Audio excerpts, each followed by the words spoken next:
After a dominant win at UFC 322, Islam Makhachev is eyeing greatness and wants to defend the belt as many times as possible. However, there are a lot of rumors about Islam's next opponent. A lot of fans want to see Ilia Topuria versus Islam Makhachev, but the pros believe it will be a lose-lose matchup for the welterweight champ. Kamaru Usman believes Islam Makhachev would gain nothing by fighting Ilia Topuria at welterweight and could risk a lot. He explains that Ilia moving up and potentially winning the title or defending at 170 seems unlikely. Usman points out that Islam has nothing to gain from that matchup, only the possibility of losing, and if things go wrong, it would look bad on him for losing to a smaller fighter. Do you foresee Ilia Topuria coming up to welterweight, potentially winning the title and staying and just defending against welterweights? No. No, we don't see that. No. You know, and he's just growing into the lightweight division, and so we don't see that. Of course, it would be just for what? To make a humongous fight for the company, a big fight for the company.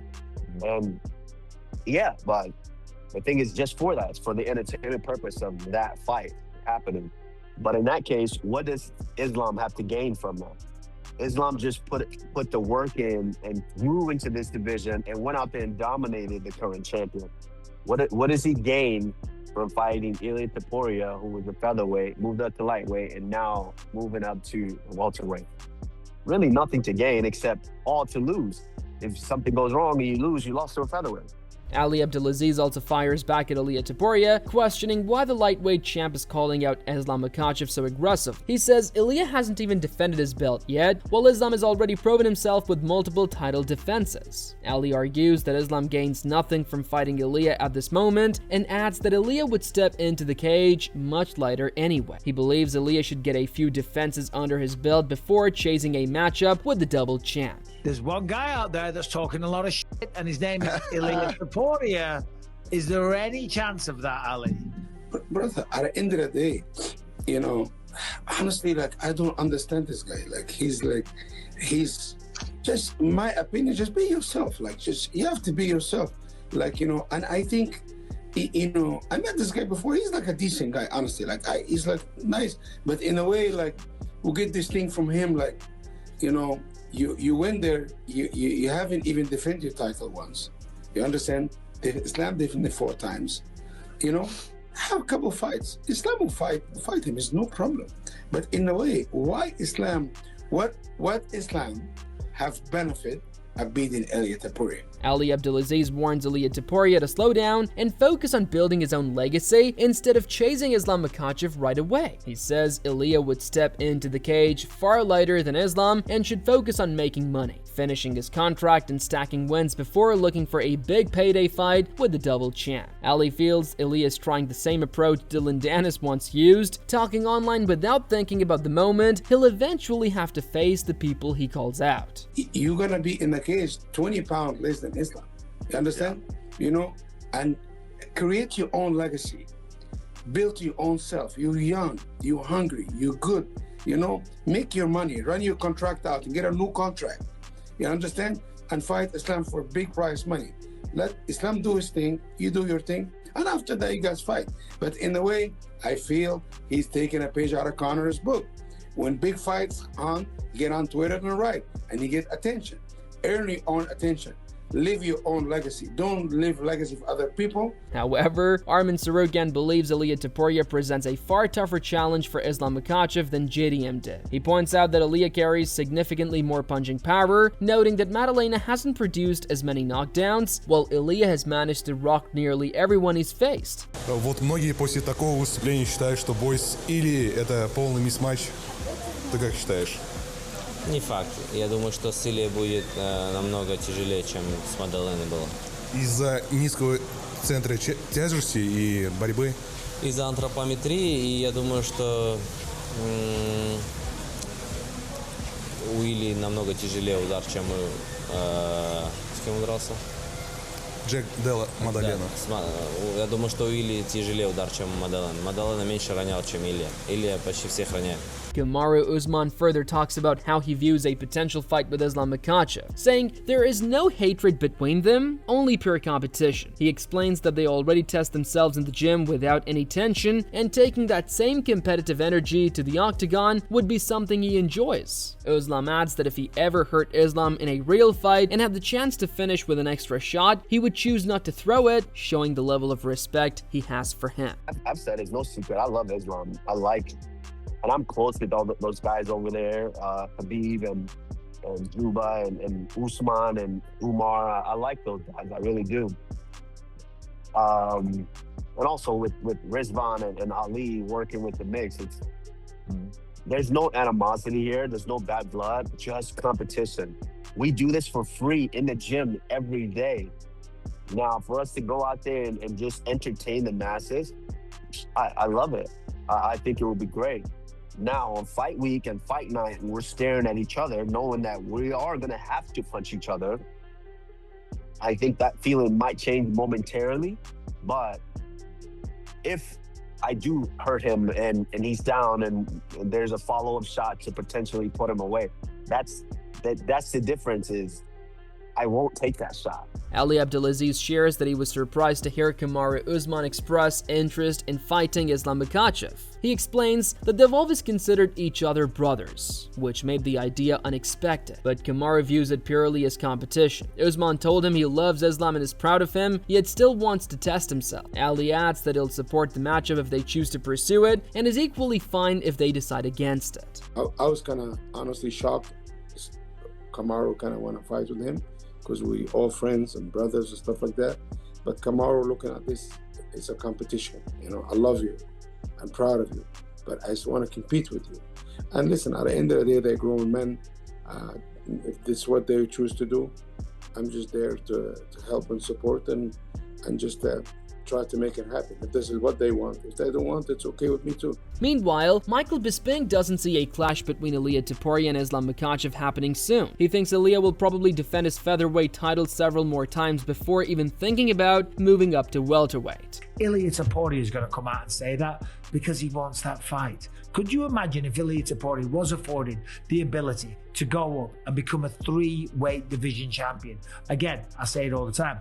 No one's ever done that. And I don't think that's what's going to happen here just yet. I think Ilia's going to defend. We don't know who it's going to be. Could be Ahmed Sarukian because he's fighting next week in Qatar. It could be Paddy. It could be Justin Gaethje. But he's got to fight one of those. And he's probably going to defend a couple more times as well before he even thinks about going up to welterweight. Michael Bisping also analyzes the welterweight division, describing it as stacked with talent. He points out undefeated Mac Morales, fresh off a knockout of Sean Brady, Carlos Prates for his stunning win over Leon Edwards, and Shaf.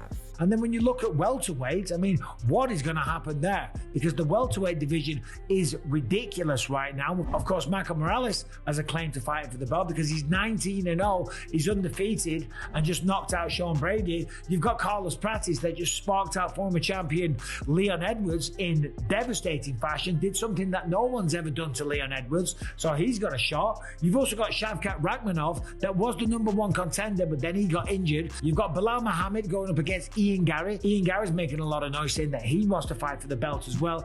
And then, of course, after all that, you've got Kamaru Usman, the Nigerian nightmare. So there is no shortage of opponents. Oh, you've also got Joaquin Buckley. Demetrius Johnson, an MMA guru, also weighed in on a potential matchup of Islam Makhachev versus Ilia Topuria at 170 pounds, questioning whether Topuria and Michael Morales belong in the same division given the size and skill gap. They noted Makhachev's dominance comes from controlling opponents on the ground, and even calm fighters like JDM feel the pressure. Facing him would be a whole new level of challenge for Topuria. Should Ilia Topuria and Michael Morales be in the same weight class? Ilia Topuria taking on Islam Makhachev. Is it at 155 or is it at 170? It's unfair at 170. At no point in UFC history should Ilia Topuria and Michael Morales be in the same weight class. The difference would be too much. With Makhachev, it's not limbs, it's the back. When he's on top, you can see his back. Or maybe Ilia could listen, doubting Ilia has become like a loser's profession, and maybe he'll get in Makhachev's head a little bit as well. JDM was kind of just sort of staying calm in the build-up. You know, someone will ask him a long-winded question and he'll go, yeah, we'll see.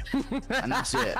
Meanwhile, Arman Tsarukyan reacts to Islam Makhachev's dominant performance over Della Maddalena Maddalena, admitting he didn't expect such a one-sided fight. He explains that he thought Jack might defend a few takedowns and get back to his fate, but instead, he was unable to respond. Arman believes Islam operated on a whole different level, neutralizing all of Jack's strengths and controlling the fight from start to finish. А ты допускал, что вот настолько доминантно победит Ислам Махачев Джека? Нет, не допускал. Я думал, что Джек сможет более-менее защищаться, и в партере я думал, что он сможет вставать, а он вообще ничего не смог. Либо Ислам как бы показал уровень, он выключил его все сильные стороны и просто доминировал.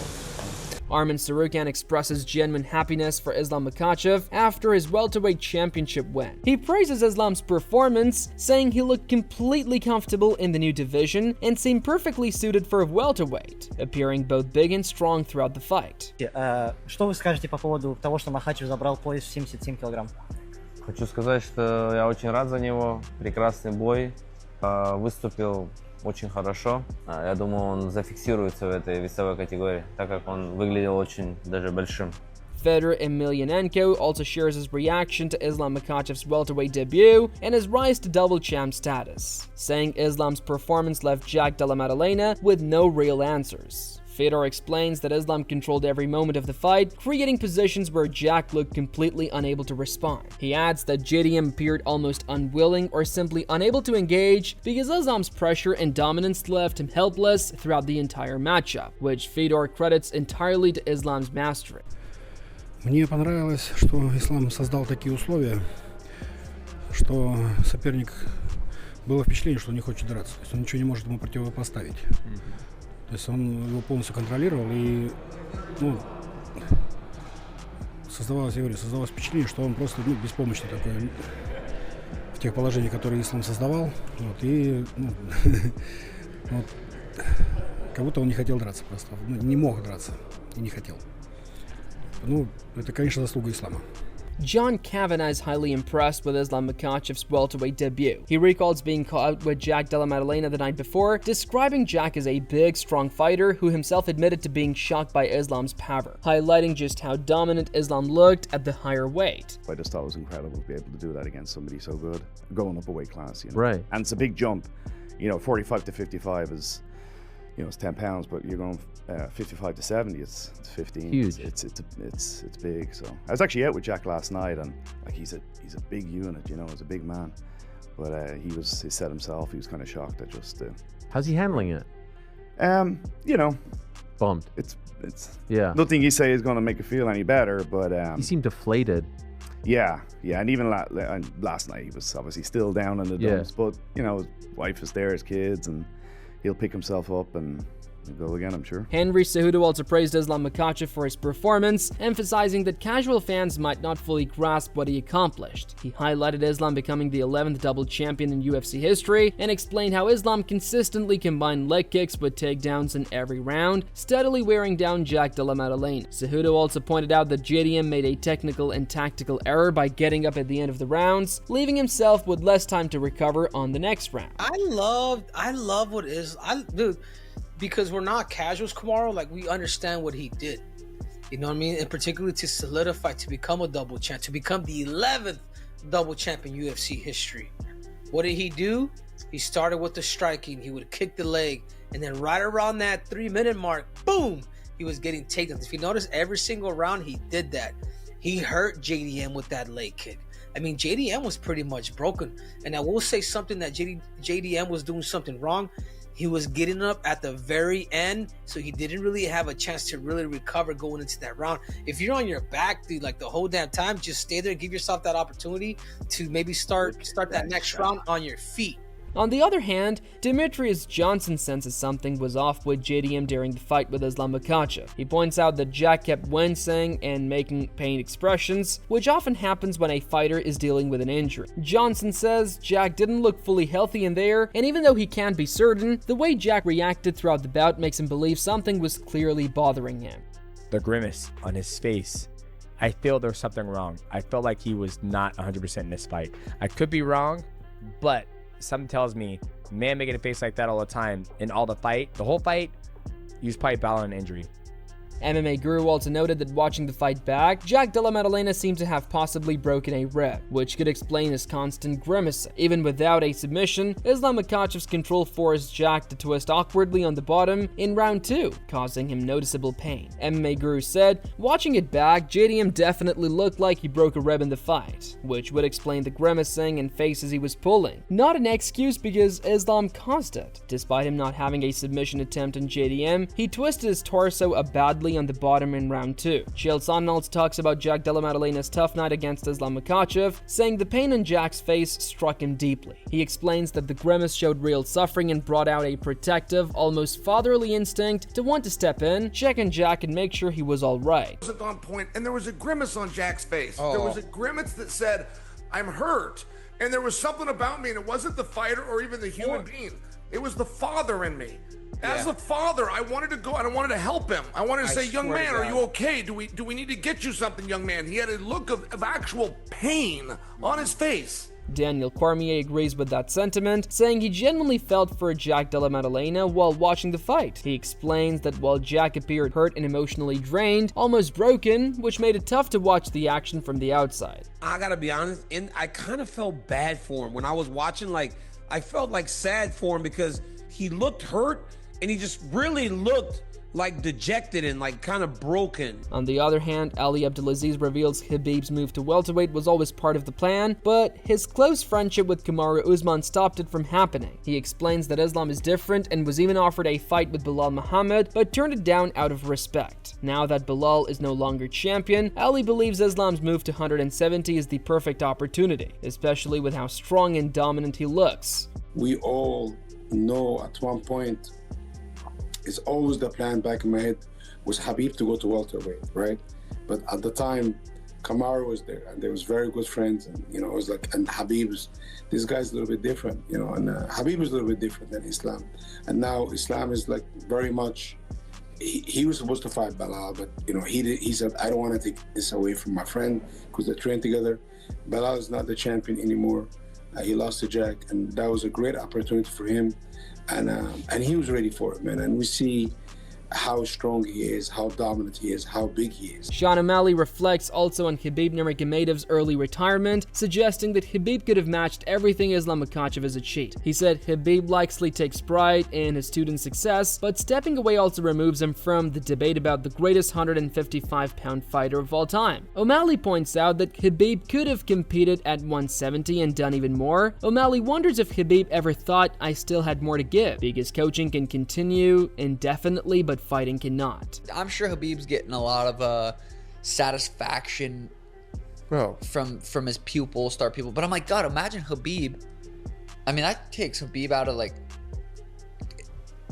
the greatest 155-pound talks. Like, he could have done that. He could have went to 170 and did this too.